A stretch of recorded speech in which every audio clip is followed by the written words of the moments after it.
මහනුවර යුගයතු පෙර සිටම ජලය පිළිබඳ වගකීම දැරූ අමාත්‍යවරයෙකු සිටි බව ආචාර්ය චාල්ස් ගොඩකුම්බුරේ මහතා අනුමාන කරනවා. එදා ජනතාව විශ්වාස කළේ කලට වැසි ලබා දීමටත් රටේ සෞභාග්‍යය ඇති කිරීමටත් දළදා වහන්සේට ශක්තිය ඇති බවයි.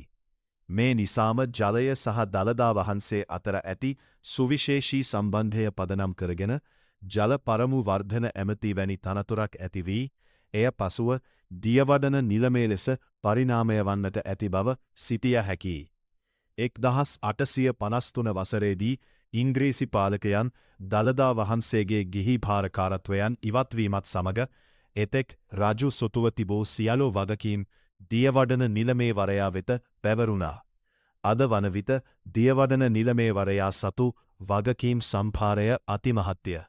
දළදා වහන්සේ වැඩ සිටින රන් කරඩුවන පළමු මහරන් කරඩුවේ රන් යතුරේ භාරකරු වන්නේ ඔහුයි.